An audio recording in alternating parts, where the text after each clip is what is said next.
ప్రభుత్వానికి సవాల్ చేసినటువంటి నిన్న గారిని మాట్లాడవలసిందిగా అదేవిధంగా ఉద్యమకారులకు తమ సలహాలు ఇవ్వాలని ముందుకు ఏ విధంగా బాగుంటుందని మాట్లాడాలని తెలంగాణ మన వీరులకు,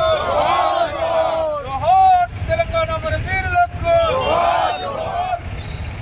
ఈనాటి తెలంగాణ మళ్ళీ దశ ఉద్యమంలో వాళ్ళు పెరుగని పోరాటం చేసి ఏ పదవిని కూడా ఆశించకుండా అమరులైన మరి ప్రొఫెసర్ జయశంకర్ సారే కానీ, బియ్యాల గారు జనార్దన్ రావు గారే కానీ, గద్దర్ గారే కానీ, అలాగే ఖాన్ సాబ్ గారే కానీ, మరి ముఖ్యంగా ఆనాడు తెలంగాణ రాష్ట్రం మొత్తంలో మొదటి జేఏసీ తెలంగాణ రాష్ట్రం కోసం ఫామ్ అయింది అంటే అది హన్మకొండ చౌరస్తే అని మనం గర్వంగా చెప్పుకోవాలి. ఆనాడు ఉద్యమ భావజాలాలు అటు అన్ని కులాలకు మతాలకు అతీతంగా ప్రాంతాలకు అతీతంగా హన్మకొండ చౌరస్తాలో సుమారు 90 రోజులు దీక్షలు చేయడం జరిగింది. తద్వారానే రాష్ట్ర జేఏసీ ఫామ్ అవడం జరిగింది. దాంతోపాటు తెలంగాణ రాష్ట్రంలో ఉన్న అన్ని వర్గాలు ఒకటై తెలంగాణ రాష్ట్రాన్ని సాధించుకున్నాం. వాస్తవంగా ఇంతకుముందు కుమారన్న అన్నగారు అన్నట్టు సోదరుమణి రైముడిసే కానీ నయీమే కానీ ఇక్కడ నా తోటి ఉద్యమకారులు ఎంతో మంది ఉన్నారు.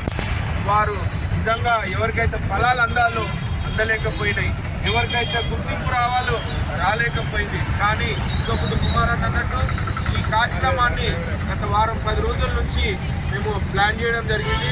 ఈ కార్యక్రమానికి వాస్తవంగా ఎమ్మెల్యే గారు కూడా రావాల్సింది ఉంటే వస్తా అన్నాడు, కానీ అనుకోని విధంగా వేరే మీటింగ్ కూడా రాలేకపోయాడు. మీరు అనే విధంగా తెలంగాణ ఆక్షను ప్రాణాలు సైతం లెక్క చేయకుండా తెలంగాణ కోసం అహర్నిశలు కృషి చేసి తెలంగాణను ఏ విధంగా అయితే సాధించినామో ఇప్పుడు ఆనాడు 10 సంవత్సరాలు ఉద్యమకారులను తెలంగాణలో క్రియాశీలక పాత్ర పోషించిన ఎవరిని గుర్తించని ఆ ప్రభుత్వం మరి ఇప్పుడున్న ప్రజాప్రభుత్వం గౌరవ రేవంత్ రెడ్డి గారి ఆధ్వర్యంలో మొన్న అక్టోబర్ 2న గౌరవ శాసనసభ్యులు నారాయణ రాజేందర్ రెడ్డి గారి ఆధ్వర్యంలో ఉద్యమకారులు 1969లో అమరులైన కుటుంబాలను 2009 నుంచి ఇప్పటి వరకు అమరులైన కుటుంబాలను ఉద్యమంలో పాల్గొన్న ప్రతి ఒక్క జేఏసీని పిలిపించి కుమారన్న మేము ఆధ్వర్యంలో ప్రొఫెసర్ వెంకటనారాయణ గారు ఆధ్వర్యంలో ఎమ్మెల్యే గారు పెద్ద ఎత్తున మాకు అందరి ఘనంగా సన్మానించడం జరిగింది. తద్వారా ఉద్యమంలో క్రియాశీలక పాత్ర పోషించి కేసుల పాలైన వాళ్ళందరికీ 250 గజాల స్థలము ఈ ప్రభుత్వం ఇవ్వబోతుందని నిజంగా మనం గర్వంగా చెప్పుకోవాలి. అయినా కూడా కుమారన్న అన్నట్టు ఇంకా మన హక్కులు ఉన్నాయి.